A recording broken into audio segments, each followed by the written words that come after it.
Good afternoon, guys. Um, it's been a while since we've been together on the channel. I know it's been partially my fault, but what I was trying to do is to bring people back to the general meeting. But if that's not going to happen, I'm going to give you a synopsis on things that are happening that are going to impact all of us moving forward. There's a freeze in the county because of the five constitutional office being pulled away from the umbrella of the county. It could impact the general fund from 112 million to about 300 million shortfall maybe next year. I'd like to clarify something with everyone that are in the bargaining unit and the members. I know you always consistently tell me that we're making money. Yes, the airport does make money, and that's been a constant. The problem is, according to federal guideline and to FAA, we're not allowed to make a profit. So everything we make goes back into aviation issues and and to the airlines to offset their costs for landing fees, etc. Please keep that in mind when you are saying, but we're making money. Yes, we're making money, but the money goes back into the airlines to maintain the service that they do and help them out. Um, I, Contrary to popular belief, people believe that the county itself takes all of our profits. That's not true. They cannot take any money from aviation except for incline services, and only a percentages of about 25%. If they would take any more than that, the FAA will find them guilty of diverting funds, and they would have to return it to us. Having said that, you guys need to understand that the federal government is going into a stage that is very anti-worker, very anti-union. As you well know, or if you're not, I'll let you know, the feds just eliminated collective bargaining and all unions for federal employees, especially TSA. The union was demolished. Um, I know you don't know that in the state of Florida, we lost 63,000 union members. We have lost about 35 locals because of Bill 256 from last year or the year before that. This is to give you background on how negative the environment in Florida at the state level, not at the local level, and on the federal level, it is for workers who are organized and have a union. As I don't know if you are aware, but in Salt Lake City, Utah, the, um, the Republican Congress and Republican governor eliminated completely all unions and collective bargaining from police, fire, and all government employee.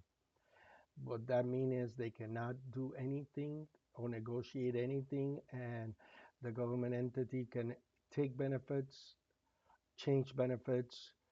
They don't have to follow any contract or any standard operating procedure or departmental operating procedure. That's what happened in Salt Lake City, Utah. Can that happen here? Well, it was close. We have the Republicans have a majority in the House and the Senate in Florida, and the governor is Republican. They have tried. Luckily, there's been some infighting, and there's also been a couple of normal Republicans who found that destroying workers and collective bargaining was not a positive thing for the state of Florida. So, in that behalf, we are doing much better. May 5th of this coming month, legislation ends for another year, which will be great. That means we will be safe. But now PERC, which is the Public Employees Regulatory Commission, is requesting different requirements from every local in the entire in the entire state of Florida, but in South Florida, which is where the majority lies. That means we have to do certain audits on non-memberships, but on certifications to make sure that our certification is up to date, to make sure that everything that we record on a monthly basis is up to date, and they were meeting their new guidelines. That is going to cost the local about 40 grand because of the fact that it has to be done by a CPA. That's part of their requirement. Along these lines, the international, we are governed by two entities, the international ASME and the state of Florida ASME, have just raised our per capita. Our per capita is what we pay to them to be able for them to provide minimum service to us, which is the key word is minimum. They just raised it to 10,700 a year additionally. Our union dues are been 27 now for a while. If it has not been because of this increase that they have forced, we have no say so of getting around this.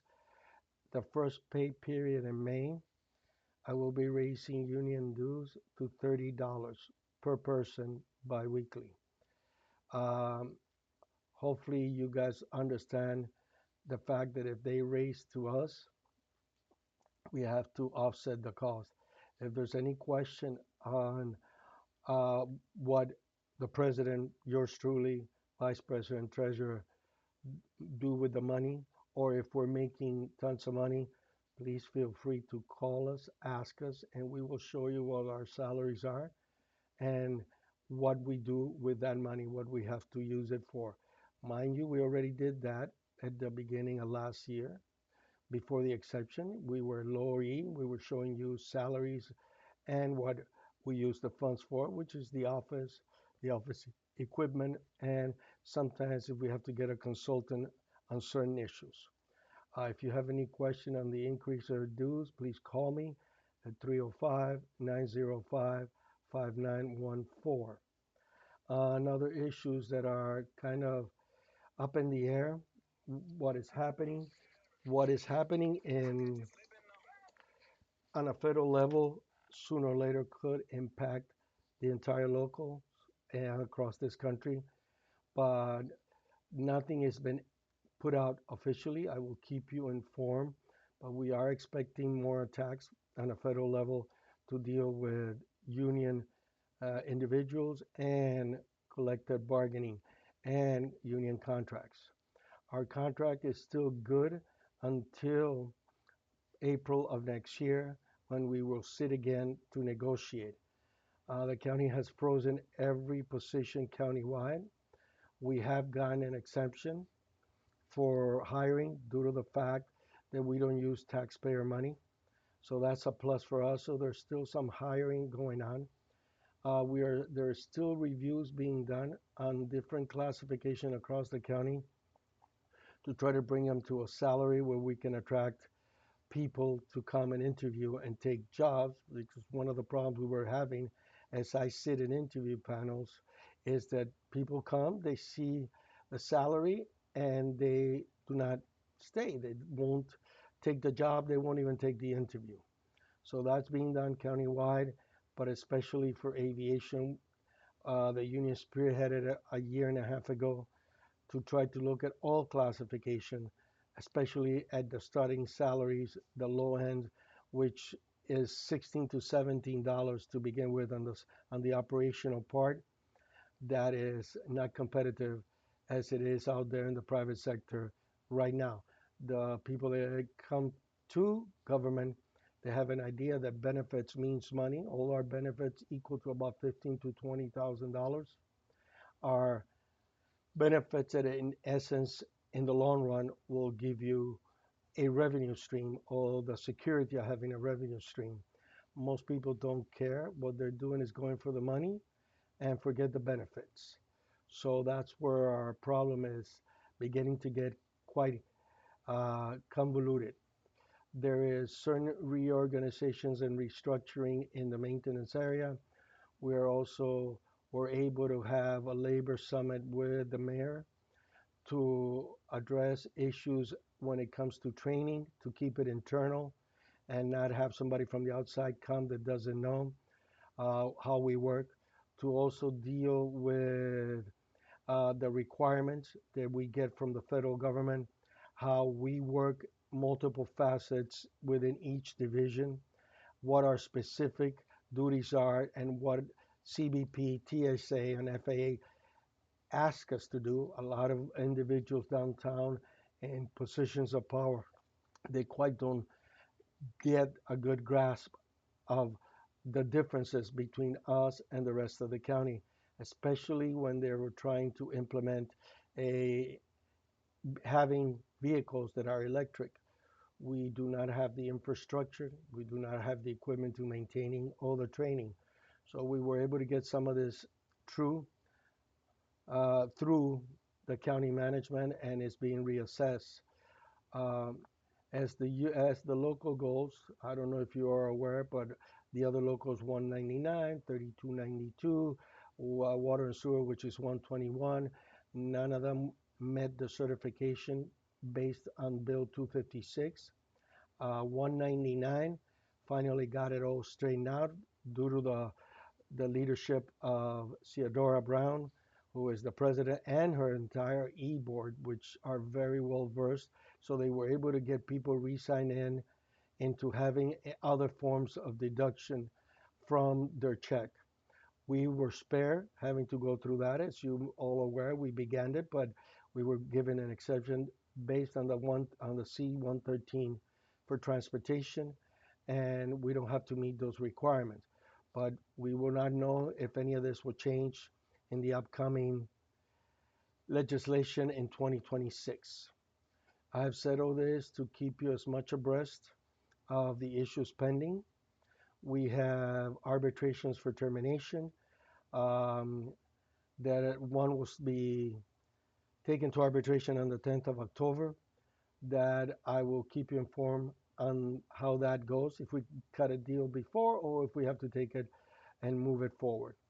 I also want to let you guys know that I would appreciate if you come to at least one general meeting in a year. Our general meetings are the third Thursday of every month. I can give you more information in those meetings and bring you more up to date on issues. If you have any questions, anything that you would like to ask, please do so. Want you guys to also understand that there is issues with attendance policy for the operational people, but that is solely being done by the management team. We have very little, if none, ability to argue because of Article 3 in our contract. If you read it, you will see the authority that management has. But even though with those restrictions, we're still arguing points that pertains to certain parts of the attendance policy. If you have any more questions about that, please address it with our shop steward, myself, our VP, and we are more than happy to answer any questions. Any rumors you hear that pertains to um, the union agreeing with things and policy, please, they're just people who, first of all, are not members. And if they are, they rarely, if any, have come to a meeting. And instead of asking, they just create rumors because it benefits their narrative and their self centered and linear self interest. So I'll say it again. Please come to our union meeting. Call me if you have any question. And remember, we will be increasing union dues, the full pay period in May from $27 to $30 due to the cost of what we have to pay to the ASME state entity and the international state entity. Thank you guys. Call me if you need anything.